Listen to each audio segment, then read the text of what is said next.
রিকশাওয়ালার কাছে গেলাম, যাইয়া দেখি রিকশা আছে, রিকশাওয়ালা নাই। রিকশাওয়ালা কোথায় গেল? হঠাৎ করে চোখটা গেল রিকশাওয়ালা নদীর নিচে বড় বালুর চরের মধ্যে তার নিজের জায়নামাজটা বিছাইয়া, রুমালটা বিছাইয়া আমার আল্লাহর সিজদা করে আল্লাহর নামে তাসবিহ পড়তেছে। রিকশাওয়ালাকে যখন সালাম দিলাম, রিকশাওয়ালা নামাজের সমাপ্তি, সিজদা সমাপ্তি করে আমাকে ডাক দিয়ে বলে, হযরত কই যাবেন? আমি বললাম, আজকে আমি অমুক মাহফিলের প্রধান বক্তা। কয়, আপনি কি আবুল কাসেম সরকার দিনাজপুরি? কয়, হ্যাঁ।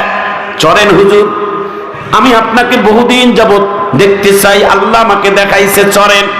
রিকশায় চললাম, রিকশার পেট্রোল চালায় রিকশাওয়ালা আর সামনে যায়। আল্লাহর কসম করে বলি ভাই, এখন চোখের পানি ফেলে কাঁদবেন।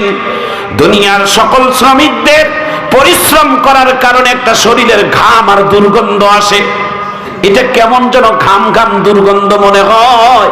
কিন্তু সেই দিন ওই রিকশাওয়ালাটার শরীর থেকে মনে হয় মেশকের ঘ্রাণের বাহির আল্লাহ তার শরীর থেকে বাহির করায়। আমি রিকশাওয়ালাকে ডাক দিয়ে বললাম, ভাই আপনি কোনো আতর মাখছেন? কয়, না। সুবহানাল্লাহ। রিকশাওয়ালা পেট্রোল চালায় আর আল্লাহর নামের জিকির করে, লা ইলাহা ইল্লাল্লাহ, জোরে বলেন লা ইলাহা। জিকির করে আর পেট্রোল চালায়।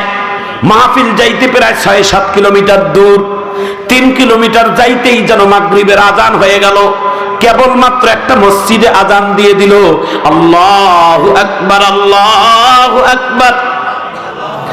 মসজিদের কিনারায় সঙ্গে নিয়ে যাই, রিকশাওয়ালা লাগাই দিল। আমি রিকশাওয়ালাকে ডাক দিয়ে বললাম, রিকশাওয়ালা, আজান কেবলমাত্র শুরু হলো, আজান দিতে লাগে ২-৩ মিনিট। আজানের পরে ৫ মিনিট পর ইমাম সাহেব নামাজে দাঁড়ায়। আমরা ৭ মিনিটের মধ্যেই আমরা মাহফিলের কাছাকাছি যাইতে পারবো, ওখানে নামাজ পড়বো।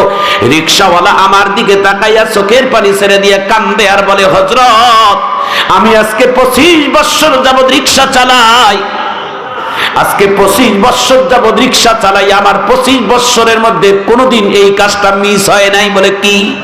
বলে, আমি রিকশাওয়ালা, আমার ২৫ বছর রিকশা চালাও অবস্থায় আজান পড়লে আমি কোনোদিন পেট্রোল কোনোদিন চালাই না। রিকশাওয়ালার কথা শোনার পর আমি লজ্জিত হয়ে গেলাম। আমি একজন আলেম হয়ে, বক্তা হয়ে আমি রিকশাওয়ালার কাছে ছাত্র হয়ে গেলাম। রিকশাওয়ালার কাছে নামাজের এত দাম, তাকবীরুল্লাহর এত দাম, আমি